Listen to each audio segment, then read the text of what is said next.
नमस्कार, मी कार्तिकी शिरीष भोसले। आज सर्व पालकांशी काही शेअर करू इच्छिते।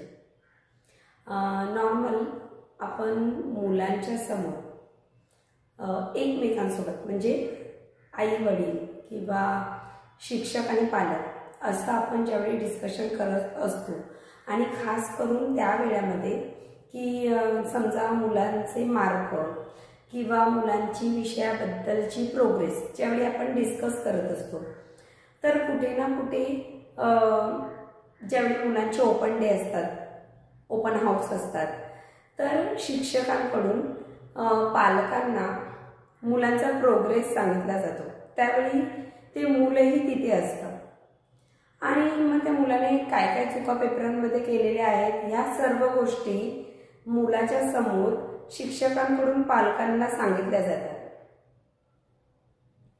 मग त्यावेळी बरेचशी अशी वाक्य असतात की तुमच्या मुलाचा हा विषय कच्चा आहे किंवा हा विषय खूप वीक आहे, he is very weak in handwriting, ह्याचं हँडरायटिंग खूप घाण आहे आणि बरंच काही असे वाक्य असतात की जे मुलांना डिमॉरलाइज करण्यासारखे असतात। आणि आपण पालक काय करतो, सेम तिथे जे डिस्कशन झाले त्या मुलांना घेऊन घरी येतो आणि मग आपण आपल्या पार्टनर सोबत त्या सर्व गोष्टी डिस्कस करतो।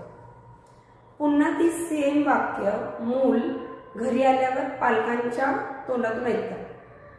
मग कधी कधी मुलांना ओरडलं जातं, राग व्यक्त होतो मुलांवरती। पण मला असं वाटतं की ठीक आहे, ते मूल असेल, त्याचं हँडरायटिंग घाण असेल किंवा त्याचा एखादा विषय इतका चांगला नसेल इतर विषयांपेक्षा, पण त्यावेळी जी वाक्य आपण मुलांसमोर बोलतोय ती खरंच बोलली गेली पाहिजे का?